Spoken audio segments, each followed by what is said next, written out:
आज भारतीय जनता पार्टी का एक प्रतिनिधिमंडल प्रदेश अध्यक्ष डॉक्टर राजीव बिंदल जी की अध्यक्षता में महामहिम राज्यपाल महोदय जी को मिला।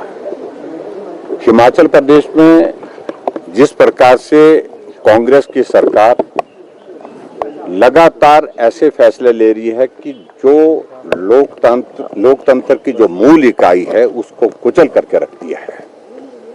नियम कानून इनके लिए कोई अर्थ नहीं बनते। और पहले तो पंचायत के चुनाव को टालने के लिए डिजास्टर एक्ट लगा करके जो प्रयत्न किए उसमें विफल हुए, हाई कोर्ट में हुए, सुप्रीम कोर्ट में हुए।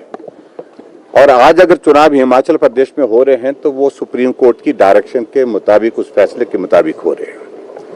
अब उसके बावजूद भी इस चुनाव को प्रभावित करने के लिए प्रदेश सरकार के मुख्यमंत्री सुखविंदर सिंह सुक्खू जी कोई कसर नहीं छोड़ रहे हैं। एक तो मॉडल कोड ऑफ कंडक्ट का वायलेशन बहुत बड़े स्तर पर हुआ है और उसके बाद और भी चीजों को आने वाले समय में जो जनमत आया है उसको प्रभावित करने के लिए अलग अलग नियमों में जो है परिवर्तन करने की दिशा में अलग अलग कदम उठाए जा रहे हैं। पहली बात तो यही है कि मॉडल कोड ऑफ कंडक्ट का वायलेशन। कॉर्पोरेशन के चुनाव में जाते हैं, पार्टी के सिंबल पर चुनाव हो रहा है और आचार संहिता लगी हुई है। मुख्यमंत्री जाते हैं और कहते हैं कि कांग्रेस का काउंसलर चुन करके भेजिए, मैं 50 लाख रुपए आपके लिए विकास के लिए दूंगा। एक जगह करोड़ के लिए बिका। ये सीधी सीधी आचार संहिता के उल्लंघन की एक जो है वो एक तरह की जो है वो उनकी ओर से जो है वो खुलेआम जो है जिसको शुरुआत की गई। इसके अलावा आगे बढ़ करके आपने इस बात को भी देखा कि हिमाचल प्रदेश में नगर परिषद, नगर पंचायत के चुनाव के परिणाम आ गए। मेजॉरिटी जगह हिमाचल प्रदेश में जो काउंसलर चुन करके आए हैं उसमें भारतीय जनता पार्टी के समर्थित जो है कैंडिडेट वो ज्यादा आए हैं। 25 में से 18 नगर परिषद में हमारी मेजॉरिटी आई है आज की तारीख में। 22 में से 12 नगर पंचायतों में मेजॉरिटी आई है, लेकिन उसको प्रभावित करने के लिए अब रास्ता कैसे निकाला जाए उसको तलाश रहे हैं। और उसके लिए परिवर्तन क्या कर दिए? परिवर्तन यह कर दिए कि जो नगर परिषद, नगर पंचायत के चुनाव के अध्यक्ष और उपाध्यक्ष के चुनाव की प्रक्रिया होती थी, 7 डेज का नोटिस होता था, उसके बाद ओथ और ओथ के बाद इलेक्शन की प्रोसेस होती थी।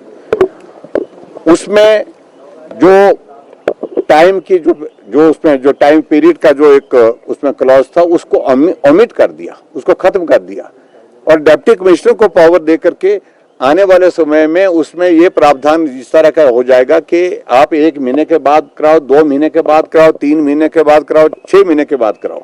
यानी कि बड़े स्तर पर हॉर्स ट्रेडिंग होगी और जो चुने हुए जनप्रतिनिधि आए हैं उनको प्रभावित करने की कोशिश करेंगे, जनादेश को प्रभावित करने की कोशिश करेंगे।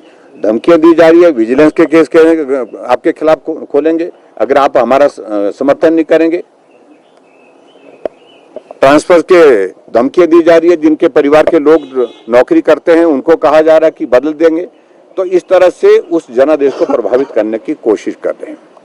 और इसके बाद एक फैसला और होता है, कैबिनेट की मीटिंग बुलाई जाती है।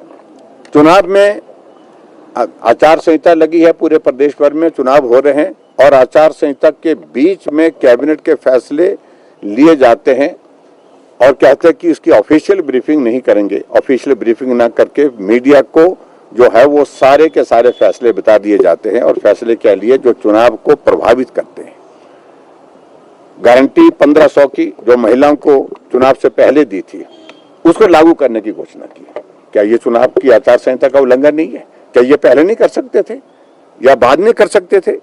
हिमाचल प्रदेश में बजट अनाउंसमेंट जो की है अलग अलग सेक्शन के लिए, अलग अलग ऑनरेरियम बढ़ाने के लिए, डेली का वो बढ़ाने के लिए, वो सारी चीजों को लेकर के उसके बारे में फैसला बिल्कुल आचार संहिता के बीच में किया, वो भी एक वायलेशन है।